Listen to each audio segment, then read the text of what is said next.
नमस्कार दोस्तों, कैसे हैं आप सभी लोग। तो नीट की काउंसलिंग के 2024 का जो इंफॉर्मेशन बुलेटिन होता है, मतलब एमसीसी आपको पूरा डिटेल में ये बताता है कि नीट 2024 की जो काउंसलिंग है वो कैसे होने वाली है, राउंड वाइज कैसे चलेगी, कितना रिजर्वेशन होगा, ये सब कुछ और किन किन चीजों की यहां पर काउंसलिंग करवाई जाएगी। एमबीबीएस, बीडीएस और आपका एम्स होगा, एएमयू होगा, बीएचयू होगा, जिपमर होगा, ईएसआई होगा, गवर्नमेंट कॉलेज होंगे, ये पूरा इसमें डिटेल में बताया गया है। तो आप अगर नीट 2024 की काउंसलिंग कर रहे हैं तो इस इंफॉर्मेशन बुलेटिन को एक बार ठीक से पढ़ लीजिएगा। ये मैं आप सभी से बोलना चाहता हूं, जिससे आपको पूरा आइडिया हो जाएगा कि इस बार की काउंसलिंग के क्या क्या नियम हैं। इस वीडियो में मैं आपको पूरा समझाऊंगा राउंड वाइज कैसे काउंसलिंग होगी,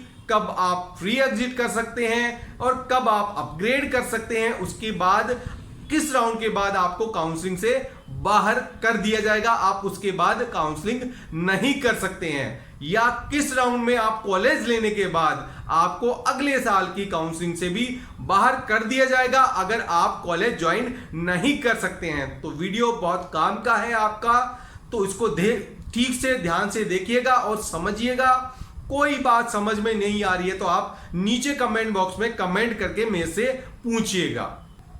तो पूरी जो नीट की काउंसलिंग की प्रोसेस है मैं एकदम इजी तरीके से आपको समझाने वाला हूं चार्ट के माध्यम से, जो कि इंफॉर्मेशन बुलेटिन के पेज नंबर 7 और 8 पर दिए हुए हैं। यहां जो काउंसलिंग होगी उसको शॉर्ट में पूरा अच्छे से समझाया गया है, तो आपको मैं पूरा अच्छे से डिटेल में समझा रहा हूं। सबसे पहले क्या होगा, आपका राउंड फर्स्ट का रजिस्ट्रेशन चालू होने वाला है, जो कि 14/8/2024 से मतलब 14 अगस्त को ये चालू हो जाएगा। सबसे पहले जितने भी बच्चे हैं उनको ऑल इंडिया 15% कोटा के थ्रू काउंसलिंग करनी है, तो उसका रजिस्ट्रेशन करवाना है। उसके बाद आपको चॉइस फिलिंग वगैरह सब कुछ करनी है और उसके बाद 23 तारीख को आपका फर्स्ट राउंड का रिजल्ट आ जाएगा। अब जिन बच्चों को कॉलेज मिल जाएगी उनके पास दो ऑप्शन होंगे, एक ऑप्शन होगा कि वो कॉलेज को ज्वाइन कर ले, एक ऑप्शन होगा वो फ्री एग्जिट कर दे, मतलब कॉलेज ज्वाइन करने जाए नहीं, मतलब उनको कुछ भी नहीं करना है, कॉलेज अलॉट होगी कोई बात नहीं, हमें कुछ भी नहीं करना है, वो बच्चे होंगे। और एक ऐसे बच्चे होंगे जो जाकर कॉलेज ज्वाइन कर लेंगे। तो जो बच्चे कॉलेज ज्वाइन नहीं करेंगे उनको फ्री एग्जिट है, मतलब आगे कुछ भी रजिस्ट्रेशन वगैरह नहीं कराना, उनको डायरेक्ट सेकेंड राउंड की काउंसलिंग में भाग लेने दिया जाएगा। अब बात आती है जिन बच्चों ने कॉलेज ज्वाइन कर लिया है, राउंड फर्स्ट में आपको अलॉटमेंट हो जाता है कॉलेज का, कॉलेज ज्वाइन कर ली है, तो आपको क्या करना है, आपके पास ऑप्शन होगा उस कॉलेज को अपग्रेड करवाने का। मतलब आप चाहते हैं तो ज्वाइनिंग के टाइम कॉलेज को ये बोलें, जिस भी कॉलेज में आपको एडमिशन मिला है, कि मैं अगले राउंड की काउंसलिंग में भाग लेना चाहता हूं। एक विलिंगनेस का सर्टिफिकेट होता है, वो भरना होता है, उसमें आपको ये बोलना है कि मैं नेक्स्ट राउंड की काउंसलिंग में भाग लेऊंगा, तभी वो कॉलेज वाले आपको अगले राउंड की काउंसलिंग के लिए अपग्रेड का ऑप्शन देंगे। अगर आप वो ऑप्शन नहीं चुनते हैं, आपको जो कॉलेज मिले हैं आप उससे पूरी तरह से संतुष्ट हैं, तो आप कॉलेज ज्वाइन कर लेते हैं और उसी कॉलेज में रह जाते हैं, मतलब आपको आगे अपग्रेड का ऑप्शन भी नहीं मिलता है।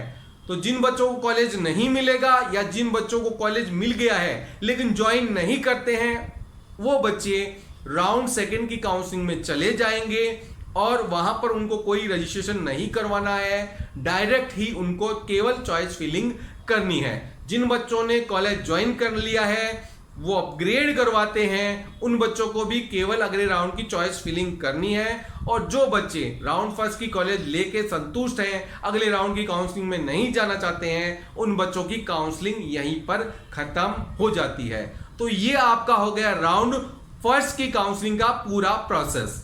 अब समझते हैं राउंड सेकंड में आपको क्या करना है। तो जिन बच्चों को कॉलेज मिला है, उन्होंने अपग्रेड करवाया है, वो बच्चे राउंड सेकंड की चॉइस फिलिंग में भाग लेंगे, उनको किसी प्रकार का रजिस्ट्रेशन नहीं करवाना है। और जिन बच्चों को राउंड फर्स्ट में कॉलेज नहीं मिला है वो बच्चे भी डायरेक्ट चॉइस फिलिंग की प्रक्रिया में भाग लेंगे, उनको भी किसी प्रकार का रजिस्ट्रेशन वापस से नहीं करवाना है। अब जिन बच्चों ने राउंड फर्स्ट में रजिस्ट्रेशन नहीं करवाना है, राउंड सेकंड की काउंसलिंग में भाग लेना चाहते हैं, वो बच्चे दोबारा से रजिस्ट्रेशन करवा सकते हैं और अपना जो चार्जेस है वो पे कर सकते हैं और चॉइस फिलिंग की प्रक्रिया में भाग ले सकते हैं। उसके बाद आपका राउंड सेकंड का रिजल्ट आ जाएगा। उसके अंदर जिन बच्चों को राउंड फर्स्ट में कॉलेज मिली है और उन्होंने अपग्रेड करवाया है, उनकी कॉलेज अपग्रेड हो गई है, उन बच्चों को दोबारा से अपनी जो पहले ज्वाइन की हुई कॉलेज है वहां से अपने डॉक्यूमेंट्स, अपनी फीस लेनी है और जो नया कॉलेज मिला है वहां जाकर वो सब कुछ जमा करवाना है, वहां की नई फीस जमा करानी है और अपने डॉक्यूमेंट। वहां पर आपको वापस से पूछा जाएगा कि आप राउंड थर्ड की काउंसलिंग में भाग लेना चाहते हैं तो आप वहां पर अपग्रेड का ऑप्शन ले सकते हैं। ये हो गया राउंड फर्स्ट से राउंड सेकंड में और राउंड थर्ड में अपग्रेड का ऑप्शन। अब एक ऑप्शन आ जाता है, राउंड फर्स्ट में आपको कॉलेज मिली है, अपग्रेड आपने ले लिया है, सेकंड राउंड में जो कॉलेज मिली है उससे आप संतुष्ट हैं, आगे आप किसी राउंड की काउंसलिंग में भाग लेना नहीं चाहते हैं तो आपकी काउंसलिंग यहीं पर खत्म हो जाती है। अब आपको कुछ भी नहीं करना है, आगे की काउंसलिंग में भी भाग नहीं लेना है, अपग्रेड का ऑप्शन भी आप चूज नहीं करते हैं। तीसरा ऑप्शन है जिन बच्चों को राउंड फर्स्ट में भी कॉलेज नहीं मिला है, राउंड सेकंड में भी कॉलेज नहीं मिला है, वो बच्चे राउंड थर्ड की काउंसलिंग में चले जाते हैं। वहां पर आपको किसी प्रकार का रजिस्ट्रेशन नहीं करवाना पड़ता है। जो बच्चे राउंड सेकंड से अपग्रेड होकर राउंड थर्ड में जा रहे हैं उनको भी राउंड थर्ड में किसी प्रकार का अपग्रेडेशन नहीं, रजिस्ट्रेशन नहीं करवाना है। तो ये आपको पूरा डिटेल में समझ में आ गया होगा। जो बच्चे राउंड सेकंड से राउंड थर्ड में अपग्रेड लेना चाहते हैं वो अपग्रेड ले सकते हैं। जो बच्चे राउंड सेकंड में ही संतुष्ट है और यहीं पर काउंसलिंग खत्म करना चाहते हैं उन बच्चों की काउंसलिंग यहीं खत्म हो जाएगी। और जिन बच्चों को राउंड फर्स्ट राउंड सेकंड में कॉलेज नहीं मिला है वो बच्चे राउंड थर्ड की काउंसलिंग में भाग ले सकते हैं विदाउट एनी रजिस्ट्रेशन। अब देखते हैं राउंड थर्ड की काउंसलिंग कैसे होने वाली है। अब आता है आपका राउंड थर्ड। तो राउंड थर्ड के नियम राउंड फर्स्ट और राउंड सेकंड से बहुत ज्यादा अलग है। सबसे डिफिकल्ट जो राउंड होगा वो आपका होगा राउंड थर्ड।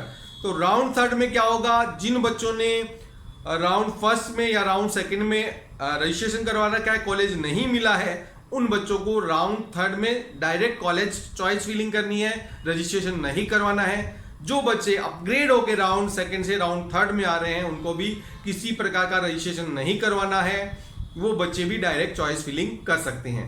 अब जिन बच्चों ने अभी तक रजिस्ट्रेशन नहीं करवाया है, ना तो फर्स्ट में ना सेकंड में, वो बच्चे दोबारा से नया रजिस्ट्रेशन करवा सकते हैं राउंड थर्ड के अंदर। अब राउंड थर्ड का रजिस्ट्रेशन हो जाएगा, चॉइस फिलिंग हो जाएगी, रिजल्ट आ जाएगा, कॉलेज अलॉट हो जाएगी। अगर आपको राउंड थर्ड में कोई भी कॉलेज अलॉट हो जाता है और अगर आप वो ज्वाइन कर लेते हैं तो आप यहां पर आपकी सभी काउंसलिंग मतलब यहां पर आपकी काउंसलिंग खत्म हो जाएगी, आप आगे किसी भी राउंड में भाग नहीं ले सकते हैं। इसके अलावा अगर आपने राउंड थर्ड में मिला हुआ कॉलेज छोड़ दिया है तो आपको आगे जितनी भी काउंसलिंग है ऑल इंडिया की उन सबसे बाहर कर दिया जाएगा। ये नियम आपको ध्यान में रखना है। अगर आपको राउंड थर्ड में कोई कॉलेज अलॉट हो जाता है तो आपको ज्वाइन ही करना पड़ेगा। ज्वाइन नहीं करेंगे तो आपको ऑल इंडिया की काउंसलिंग से बाहर कर दिया जाएगा, सिक्योरिटी मनी भी आपकी जब्त हो जाएगी और आगे आप राउंड फोर्थ या राउंड फिफ्थ में भाग नहीं ले सकते हैं। राउंड थर्ड के बाद आपको किसी प्रकार का अपग्रेडेशन नहीं मिलेगा, मतलब राउंड थर्ड में जो भी कॉलेज आपको अलॉट होगी है वो आपकी लास्ट कॉलेज होगी, उसके बाद कोई अपग्रेड का ऑप्शन नहीं है। तो जो बच्चे राउंड सेकंड से राउंड थर्ड में अपग्रेड होके आ जाते हैं उन बच्चों को किसी प्रकार का अपग्रेडेशन नहीं मिलेगा, जो भी कॉलेज अलॉट होगी है वो उनकी रह जाएगी। या सेकंड राउंड के बाद कोई अपग्रेड नहीं हुआ है तो सेकंड राउंड में जो अलॉटेड कॉलेज है वही उनकी फाइनल कॉलेज होगी। अब जिन बच्चों को राउंड फर्स्ट में भी नहीं मिला है, राउंड सेकंड में भी नहीं मिला है, राउंड थर्ड में भी नहीं मिला है, उन बच्चों को आपको स्टे वेकेंट राउंड के अंदर भाग लेने दिया जाएगा। तो जो बच्चे ज्वाइन नहीं करते हैं वो काउंसलिंग के बाहर हो जाएंगे और जिन बच्चों को कॉलेज नहीं मिलेगा वही बच्चे राउंड फोर्थ मतलब स्टे वेकेंट राउंड की काउंसलिंग में भाग ले पाएंगे। बाकी सभी बच्चे काउंसलिंग से बाहर हो जाएंगे। तो या तो ज्वाइन करिए, ज्वाइन नहीं करेंगे तो काउंसलिंग से बाहर हो जाएंगे। तो इसलिए राउंड थर्ड की काउंसलिंग सबसे टफ राउंड की काउंसलिंग होने वाली है। तो इस चीज को ध्यान में रखिएगा, किसी एक्सपर्ट की सलाह जरूर लीजिएगा। उसके बाद आपका स्टे वेकेंट राउंड आता है, उसकी प्रक्रिया अपन पूरी देख लेते हैं। अब बात करते हैं स्टे वेकेंट राउंड की। तो राउंड थर्ड के जैसे स्टे वेकेंट राउंड के भी नियम थोड़े अलग हैं, मतलब थोड़ा टफ है। यहां पर भी आपको काउंसलिंग में भाग लेना अच्छे से करनी पड़ेगी। राउंड स्टे वेकेंट राउंड का जो रूल है, सबसे पहला रूल है राउंड फर्स्ट सेकंड थर्ड में जिन बच्चों ने भाग लिया है, उनको अभी तक कॉलेज अलॉट नहीं हुई है, वो बच्चे डायरेक्ट यहां पर चॉइस फिलिंग में भाग ले सकते हैं। स्टे वेकेंट राउंड के लिए उनको अलग से कोई रजिस्ट्रेशन नहीं करवाना है। लेकिन जिन बच्चों को अभी तक कहीं भी कोई कॉलेज नहीं मिला है, दोबारा से रजिस्ट्रेशन यहां करवा सकते हैं। फ्रेश रजिस्ट्रेशन आपके ओपन होने वाले हैं स्टे वेकेंट राउंड में। अब स्टे वेकेंट राउंड का जो सबसे टफ नियम क्या है वो मैं आपको बता देता हूं। अगर स्टे वेकेंट राउंड में आप भाग लेते हैं, आपको कोई कॉलेज अलॉट हो जाती है और आप उसको ज्वाइन नहीं करते हैं, तो इसका खामियाजा आपको भुगतना पड़ेगा। इस साल की काउंसलिंग से बाहर हो जाएंगे आप, और उसके अलावा अगले एक साल के लिए भी, मतलब 2025 की काउंसलिंग से भी आप बाहर हो जाएंगे। तो अगर आप स्टे वेकेंट राउंड में भाग लेना चाहते हैं, तो वहां पर अगर कोई कॉलेज अलॉट हो गया तो आपको वो लेना ही पड़ेगा, ये कंपलसरी है। तो इस चीज का आप विशेष ध्यान रखिएगा। स्टे वेकेंट राउंड उन्हीं बच्चों के लिए है जो कि कोई ना कोई कॉलेज लेना चाहते हैं। जो बच्चे ऐसा सोचते हैं मेरे को ये कॉलेज मिल जाएगा और मैं छोड़ दूंगा, तो वो अगले साल की भी काउंसलिंग से बाहर हो जाएंगे। उसके बाद देखते हैं जो आपका fourth special stay vacant round, अगर इनमें सीट खाली रहेगी तो वो कंडक्ट करवाया जाएगा, और वहां पर भी जो स्टे वेकेंट राउंड के नियम है वही लागू होंगे। तो ये आपका पूरा काउंसलिंग का प्रोसेस है, राउंड फर्स्ट से लेकर स्टे वेकेंट राउंड तक का, जो कि मैंने आपको एकदम आसान भाषा में समझा दिया है। कोई आपका डाउट है तो मेरे को कमेंट बॉक्स में कमेंट करके पूछ सकते हैं। जैसे ही मेरे को टाइम मिलेगा मैं आपको रिप्लाई देने की कोशिश करूंगा। इस वीडियो में इतना ही। वीडियो अगर अच्छा लगे तो वीडियो को लाइक जरूर करिएगा। मेरे को आपकी एक लाइक का बहुत ज्यादा जरूरत है, तो आप लाइक जरूर करिएगा। और अगर आप चैनल पर नए हैं तो चैनल को सब्सक्राइब करके रखिएगा। आप 2025-2026 की जो नीट की प्रक्रिया में भाग लेने वाले हैं, नए स्टूडेंट है, अभी 11th 12th में ही हैं, तो आप मेरे साथ जुड़ जाइए। मैं नीट से रिलेटेड आपको हर जानकारी प्रोवाइड करवाता हूं। तो इस वीडियो में इतना ही। धन्यवाद।